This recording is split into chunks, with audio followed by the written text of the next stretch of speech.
Halo anak-anak hebat, selamat pagi. Jumpa lagi dengan Ibu Ruth hari ini. Kita akan bersama-sama belajar bersama KB Kinasih.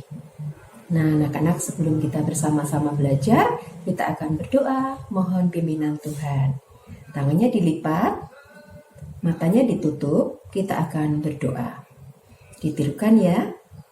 Tuhan Yesus, kami bersyukur pagi hari ini kami boleh bertemu kembali untuk bersama-sama belajar dari rumah. Berkatilah kami semua, anak-anak, guru-guru, dan orang tua kami. Terima kasih Tuhan, di dalam nama Yesus kami berdoa. Amin. Anak-anak, hari ini kita akan bersama-sama belajar tentang alat-alat komunikasi. Apa itu alat-alat komunikasi? Alat komunikasi adalah alat atau benda yang kita gunakan untuk berkomunikasi atau berhubungan satu orang dengan orang lain. Ya, alat komunikasi ini bertujuan untuk memberikan informasi, berita, ilmu pengetahuan, atau apapun juga dari seseorang kepada orang lain. Oke, siap untuk belajar? Sudah mandi? Sudah berolahraga? Sudah sarapan? Oke, bersama dengan papa mama di rumah, mari kita bersama-sama akan belajar tentang alat komunikasi. Alat komunikasi sudah dikenal sejak zaman dulu. Oleh sebab itu, alat komunikasi itu ada berupa alat komunikasi tradisional atau zaman dulu, dan juga alat komunikasi modern atau zaman sekarang. Nah, yuk kita lihat apa saja sih alat-alat komunikasi yang digunakan pada zaman dulu. Yang pertama, zaman dulu orang menggunakan asap. Ya, asap dari pembakaran kayu atau yang lain yang digunakan sebagai alat komunikasi. Dengan melihat asap di kejauhan, orang yang di sini tahu kalau di sana ada orang. Yang kedua adalah merpati pos. Ya, burung merpati pos. Pada zaman dulu, orang mengirim surat, dikirimkan dengan cara dijepitkan di tubuh burung merpati yang sudah dilatih tentunya. Nah, burung merpati inilah yang akan mengirimkan surat itu dari satu orang kepada orang yang lain. Wah, hebat ya, pandai sekali burung merpati ini. Lalu yang ketiga adalah dengan telepon kaleng. Nah, mungkin nanti kalau kalian sudah duduk di bangku SD, kalian mempraktekkan ini, membuat telepon kaleng. Dari 2 buah kaleng yang dihubungkan dengan tali, kalian bisa bermain telepon-teleponan. Yang di sini bisa mendengar suara yang di sana. Yang di ujung sana bisa mendengar suara yang di ujung sini. Wah, asik ya tentunya. Yang keempat, menggunakan lonceng. Nah, biasanya ini digunakan di tempat-tempat yang tinggi. Di daerah Papua, untuk memanggil orang beribadah ke gereja, masih digunakan lonceng. Untuk memanggil orang-orang datang ke suatu tempat, masih menggunakan lonceng. Karena tanah mereka sangat luas, tidak mungkin untuk memanggil orang dengan hanya bersuara. Dengan lonceng ini mereka tahu bahwa mereka harus berkumpul di suatu tempat. Yang kelima adalah kentongan. Nah, seperti yang saat ini masih sering digunakan di kampung-kampung. Dengan kentongan yang dibunyikan dengan nada atau kecepatan atau hitungan tertentu, orang bisa tahu berita atau informasi apa yang akan disampaikan kepada warga kampung. Yang keenam, surat. Nah, surat ini adalah alat komunikasi yang masih digunakan dari zaman dulu sampai saat ini.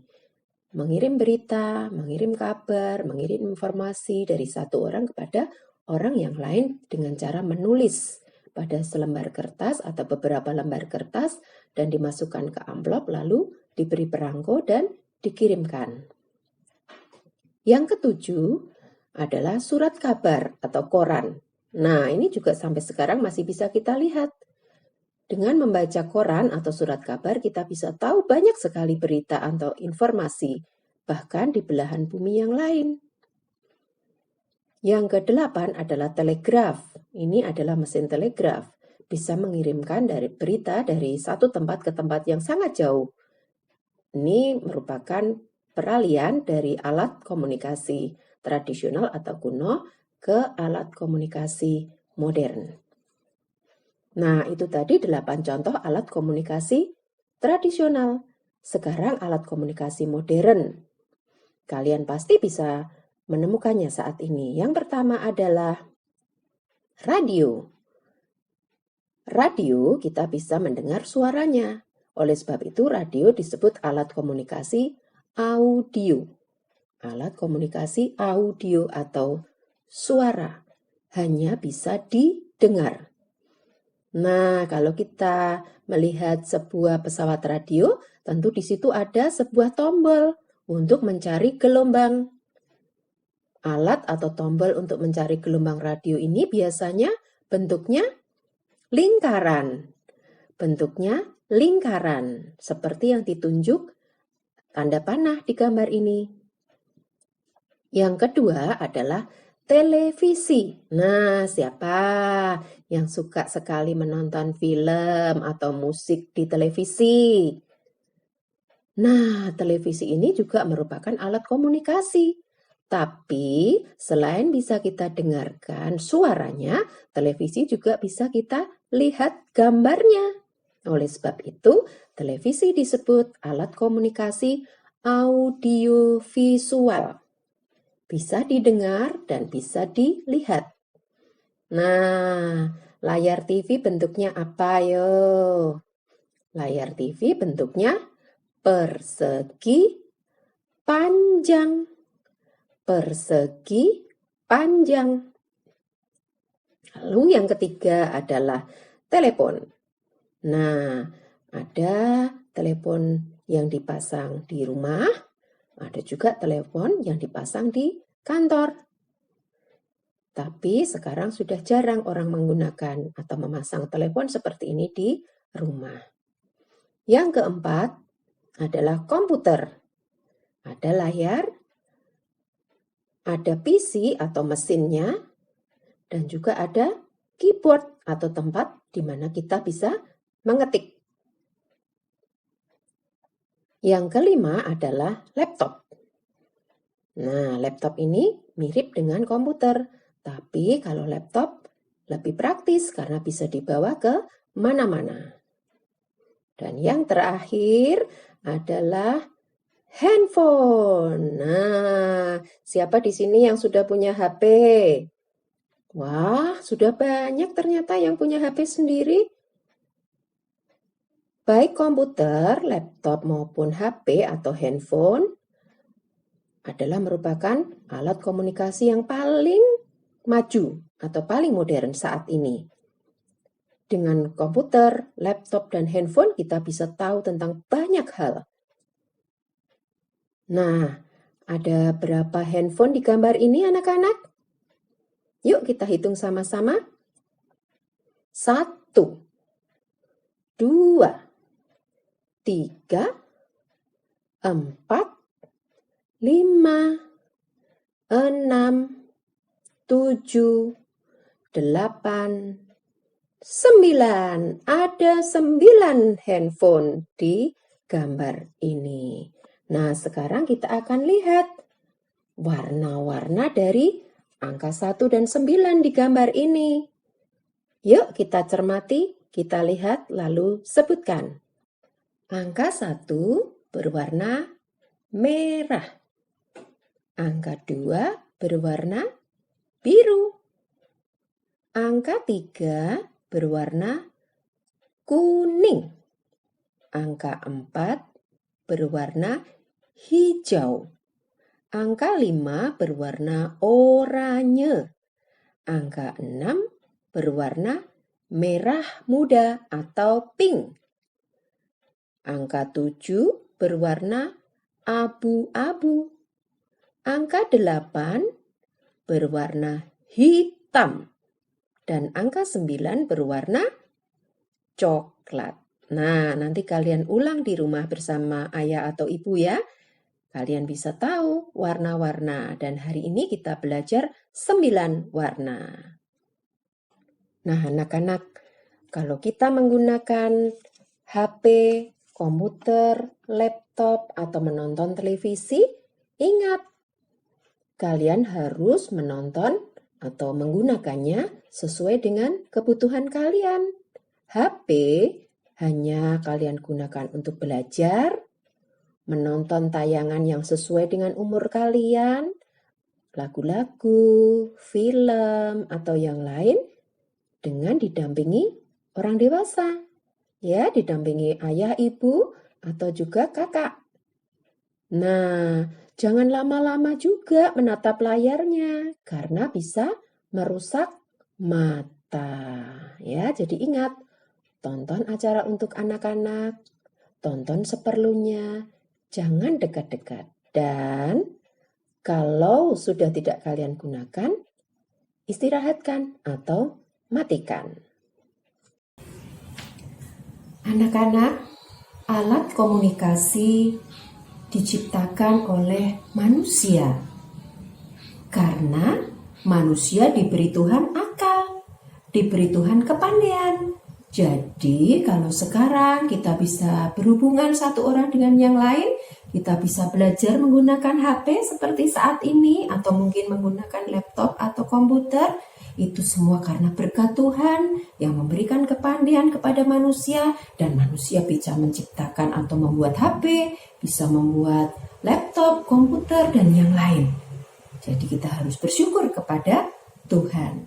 Nah, cara bersyukur yang lain selain mengucap syukur kepada Tuhan yaitu dengan menggunakannya dengan baik.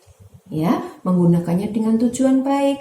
Jadi kalau menggunakan HP, nggak boleh untuk yang macam-macam, hanya untuk belajar, hanya untuk mendengarkan musik atau mendengarkan lagu-lagu, atau juga untuk menonton tontonan yang sesuai dengan umur kalian dan harus didampingi orang tua. Nah, juga kalau kalian pegang HP atau komputer atau laptop juga harus dibatasi waktunya, tidak boleh terlalu lama karena radiasi atau cahaya dari layarnya akan bisa merusak mata kita kalau terlalu lama, ataupun juga tidak boleh terlalu dekat dengan mata kita supaya mata kita tetap sehat dan kita juga tetap bisa menikmati kehidupan ini dengan baik tanpa harus merasa terganggu dengan mata atau penglihatan kita. Nah, anak-anak, maka sekarang kita sama-sama tahu bahwa alat komunikasi sangat kita butuhkan dalam kehidupan kita. Kita harus bersyukur pada Tuhan karena sudah bisa menikmati atau memilikinya dan kita gunakan dengan sebaik-baiknya. Oke anak-anak, itu pelajaran kita hari ini. Tugas yang diberikan Bu Guru, kalian kerjakan di rumah bersama papa mama dan diserahkan atau dikumpulkan pada Bu Guru. Oke? Nah, pelajaran kita hari ini sudah selesai. Kita akan bersama-sama mengakhirinya dengan berdoa. Tuhan Yesus, kami bersyukur Tuhan sudah memberikan kepandaian kepada manusia sehingga manusia boleh menciptakan alat-alat komunikasi yang baik dan sangat bermanfaat atau berguna. Kami mau menggunakannya dengan baik dengan penuh ucapan syukur sehingga nama Tuhan dipuji dan dipermuliakan dan kehidupan kami menjadi kehidupan yang semakin baik dan berkenan kepada Tuhan. Berkati orang tua kami, berkati guru-guru kami, beri kami semua kesehatan dan perlindungan senantiasa. Terima kasih Tuhan, di dalam nama Yesus kami sudah berdoa. Amin. Nah, anak-anak, sampai jumpa pada pelajaran berikutnya bersama dengan ibu guru yang lain. Jangan lupa kalau keluar pakai masker. Jangan lupa tetap jaga jarak. Rajin mencuci tangan dengan air mengalir dan sabun.